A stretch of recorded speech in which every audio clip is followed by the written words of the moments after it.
پھر نبی علیہ السلام تک بات پہنچی تو آپ نے فرمایا کہ اس کو نظر لگی ہے، اور آپ نے اس صحابی کو بلا کے کہا، سیدنا عامر بن ربیعہ کو کہا کہ یہ تو نے اگر اس طرح کا معاملہ کرنا تھا تو تجھے چاہیے تھا تو اس کے لیے خیر کے کلمات بولتا، ماشاءاللہ۔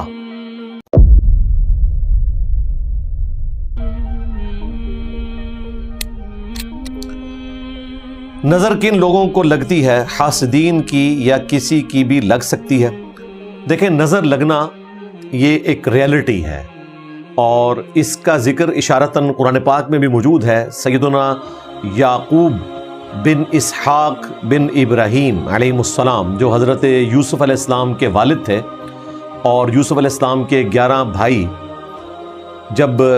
ان سے ملنے کے لیے مصر آنے لگے، اور ان کو نہیں پتا تھا کہ وہ یوسف علیہ السلام ہیں جو عزیز مصر بن چکے ہیں، تو ان کے والد نے ان کو ایک نصیحت کی تھی کہ تم نے ایک دروازے سے سارے بھائیوں نے داخل نہیں ہونا، الگ الگ دروازوں سے داخل ہونا ہے۔ پھر اللہ تعالیٰ نے اس پہ کمنٹس کیے ہیں کہ یہ عمل اللہ تعالیٰ کی تقدیر کے مقابلے پر ان کو غنی نہیں کر سکتا تھا، یعنی تقدیر تو نہیں بدل سکتی۔ وہ چاہتے تھے کہ میرے بچوں کو نظر نہ لگے کہ 11 بھائی ایک ہی دروازے سے انٹر ہو رہے ہیں۔ آپ سوچیں آج کے زمانے میں بھی یہ کتنی بڑی چیز ہے، اور اس زمانے میں جب قبائلی سسٹم تھا، 11 بھائی انٹر ہو رہے ہیں، تو اس چیز کے چانسز تھے کہ نظر لگ سکتی تھی۔ تو حضرت یعقوب علیہ السلام نے کہا کہ تم نے ایک دروازے سے داخل نہیں ہونا، شہر کے مختلف دروازوں سے الگ الگ داخل ہونا ہے، تاکہ نظر نہ لگے کہ یہ سارے بھائی اکٹھے آئے ہوئے ہیں۔ تو اللہ تعالیٰ نے اس پہ ورڈک دی ہے کہ اس سے تقدیر کو وہ نہیں بدل سکتے تھے، یعنی اللہ تعالیٰ کے مقابلے پہ ان کو یہ چیز غنی نہیں کر سکتی تھی۔ لیکن ساتھ ہی اللہ تعالیٰ نے کہا کہ حضرت یعقوب علیہ السلام جو تھے وہ ہمارے علم رکھنے والے بندوں میں سے تھے، یعنی اس میں علم پوشیدہ ہے، اس میں کوئی شک نہیں ہے۔ بخاری مسلم میں حدیث ہے، اللہ کے محبوب صلی اللہ علیہ وآلہ وسلم نے ایک بچی کو دیکھا جس کا رنگ جو ہے وہ زرد پڑ چکا تھا، تو آپ صلی اللہ علیہ وآلہ وسلم نے فرمایا کہ اس کو دم ڈلواؤ، اسے نظر لگی ہوئی ہے۔ اسی طریقے سے بخاری مسلم میں حدیث ہے، آپ صلی اللہ علیہ وآلہ وسلم پھوڑے، پھنسیوں اور نظر کے اگینسٹ دم کرنے کی اجازت دیتے تھے۔ لیکن وہ مسلم شریف میں حدیث ہے، نبی علیہ السلام نے فرمایا کہ اپنے زمانے جاہلیت کے دم مجھ پر پیش کرو، اگر ان میں شرکی الفاظ نہیں ہے تو ان کو ویسے ہی کرتے رہو۔ شرکی الفاظ نہ ہو آپ دم کر سکتے ہیں، بالکل نظر کے لیے بھی کروائیں۔ بلکہ مسلم شریف میں ایک حدیث ہے کہ تقدیر پر اگر کوئی چیز سبقت لے جاتی تو وہ نظر ہوتی، یعنی یہ اتنی خطرناک چیز ہے کہ اگر تقدیر پہ بھی کوئی سبقت لے سکتی چیز لے گی نہیں۔ ظاہر ہے اللہ تعالیٰ نے جو تقدیر مقرر کی ہوئی ہے کسی کے لیے خیر کا فیصلہ یا شر کا فیصلہ، اس کو تو کوئی نہیں بدل سکتا، لیکن یہ اتنی پاورفل چیز ہے کہ اس کے اثرات موجود ہیں۔ اور ظاہر ہے یہ کوئی فزیکل فینومین آف نیچر نہیں ہے کہ اس کو ہم کسی طریقے سے لیبارٹری میں پروڈیوس کر سکیں، یہ ایک اللہ تعالیٰ نے سلسلہ رکھا ہے، جس طرح باقی چیزیں روحانی معاملات ہیں اسی طریقے سے یہ چیزیں بھی انسان کے ساتھ جڑی ہوئی ہیں۔ تو عین ممکن ہے کسی شخص کو نظر لگ جائے۔ اور مسلم شریف میں یہ حدیث ہے، نبی علیہ السلام نے فرمایا کہ اگر کسی کے ساتھ اس طرح کا معاملہ ہوتا ہے اور وہ تم سے غسل کا مطالبہ کرے تو تم اس کے لیے غسل کرو۔ وہ کیا چیز ہے؟ وہ الموطا امام مالک میں ایک پورا واقعہ موجود ہے اسی کانٹیکسٹ میں، کہ سہل بن حنیف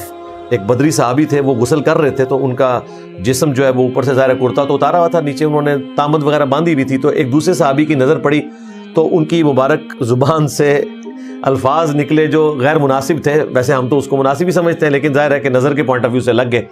تو انہوں نے کہا کہ میں نے اس سے زیادہ سفید اور نرم اور ملائم جسم نہیں دیکھا، تعریف کی انہوں نے۔ بس صحابہ اکرام کہتے ہیں کہ یہ الفاظ بولنے تھے کہ اس کے بعد وہ سہل بن حنیف اٹھ ہی نہیں سکے، سر بھی اپنا نہیں اٹھا سکتے تھے، ایسی ان کو نظر لگ گئی۔ پھر نبی علیہ السلام تک بات پہنچی تو آپ نے فرمایا کہ اس کو نظر لگی ہے، اور آپ نے اس صحابی کو بلا کے کہا، سیدنا عامر بن ربیعہ کو کہا کہ یہ تو نے اگر اس طرح کا معاملہ کرنا تھا تو تجھے چاہیے تھا تو اس کے لیے خیر کے کلمات بولتا، ماشاءاللہ، اللہ تجھے برکت دے، یہ بولتا، یہ تو نے کیوں بولا؟ تو اب تو وضو کر۔ انہوں نے وضو کیا اور ان کے وضو کا پانی جو ہے اس سے غسل کیا پھر سیدنا سہل بن حنیف نے، اور وہ بالکل ٹھیک ہو گئے۔ یہ وہ چیز ہے جس کی طرف مسلم شریف میں اشارہ ہے کہ اگر کوئی آپ سے غسل کی ڈیمانڈ کرے تو آپ نے کر دینا ہے، یعنی غسل میں چھوٹا غسل یعنی وضو بھی ہو سکتا ہے، بڑا غسل بھی یعنی اس کا پانی دیا جائے، یعنی کسی کو خدشہ ہے کہ آپ کی نظر لگ گئی ہے اور وہ آپ سے کہتا ہے کہ مجھے خطرہ ہے، تو آپ اس کو وضو کر کے اپنے وضو کا بچا ہوا پانی دے دیں، وہ اس سے غسل کرے، تو یہ نظر اتارنے کا ایک ذریعہ ہے۔ اس کے علاوہ وظائف بھی رپورٹ ہوئے میں صحیح مسلم میں حدیث موجود ہے، نبی علیہ السلام کے گھر والوں میں جب کوئی بیمار ہو جاتا تو آپ صلی اللہ علیہ وآلہ وسلم اس کو آخری 3 سورتیں پڑھ کر دم کیا کرتے تھے۔ یہ جھاڑ پھونک کا جو علاج ہے یہ پیرلل میں ایک علاج ہے، یعنی اس کو کوئی ایلوپیتھک یا ہومیوپیتھک یا ہربل کے ساتھ اس اعتبار سے کمپیئر نہ کروائے کہ وہ فزیکل علاج ہے تو اس میں تو ہمیں سمٹمز اس طریقے سے نظر آ رہے ہوتے ہیں، یہ ایک انٹلیکچوئل چیز ہے، یہ چیزیں ہی انٹلیکچوئل ہیں، ایک معاملہ ہی بالکل الگ ہے۔ جھاڑ پھونک بھی ایک علاج ہے، نبی اسلام وہ کیا کرتے تھے، اپنے اوپر کرتے تھے۔ بخاری میں حدیث ہے رات کو سونے سے پہلے آخری 3 سورتیں پڑھ کے آپ ہاتھوں پہ پھونک کے اپنے جسم کے اوپر دم کیا کرتے تھے۔ بخاری میں ابو داؤد میں آیا حسن و حسین کو دم ڈالتے تھے، اعیذکما بکلمات اللہ التامہ من کل شیطان وہامہ ومن کل عین لامہ، من کل عین لامہ، یعنی جو اس طرح کی نظریں ان کے اگینسٹ میں تمہیں اللہ کی پناہ میں دیتا ہوں۔ تو نظر کا دم ڈالیں آخری 3 سورتوں کی شکل میں، یہ جو دعا میں نے پڑھی اس کی شکل میں، اور اگر آپ کو غالب گمان ہو کہ فلاں شخص کی نظر لگ گئی ہے تو اس سے آپ وہ پانی بھی ڈیمانڈ کر سکتے ہیں۔ لہٰذا یہ بات بالکل درست ہے کہ نظر لگ جاتی ہے، اور صبح و شام آپ 3 سورتیں آخری پڑھیں تو ہر چیز سے آپ کو کفایت کریں گی، حاسدین کے حسد سے بھی، نظر سے بھی،